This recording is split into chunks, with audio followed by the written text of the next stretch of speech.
The World Bank and the IMF did a financial ranking exercise a number of years ago.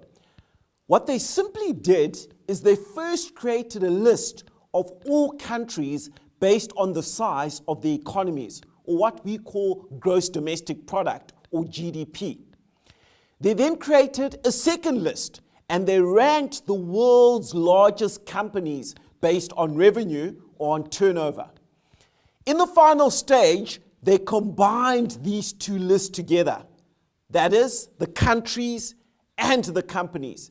And they came to a top 100 list of both countries and companies with the most financial resources. Now here's the real insight. Of the top 100 list of the biggest national economies and the biggest companies, how many in the top 100 do you think were countries, and how many do you think were companies? At the time they first did this exercise, 51 were companies and 49 were countries. 51 companies, 49 countries. Today, if you had to repeat exactly that same exercise, 69 of them would be companies and only 31 would be countries. That's an incredible observation. What it's actively telling us is that multinational companies today frequently have more financial resources, more money to deploy than entire countries.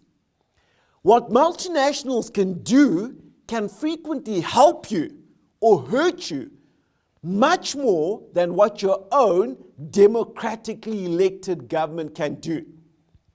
But how did these multinationals get so big, and how do we hold them accountable?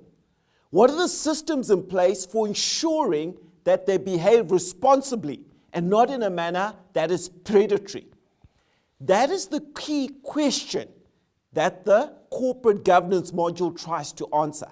And that is really the great dilemma, because companies today frequently have far more financial resources than governments do, but the mechanisms and the systems in place to hold them accountable aren't as deep, aren't as developed, and aren't as wide.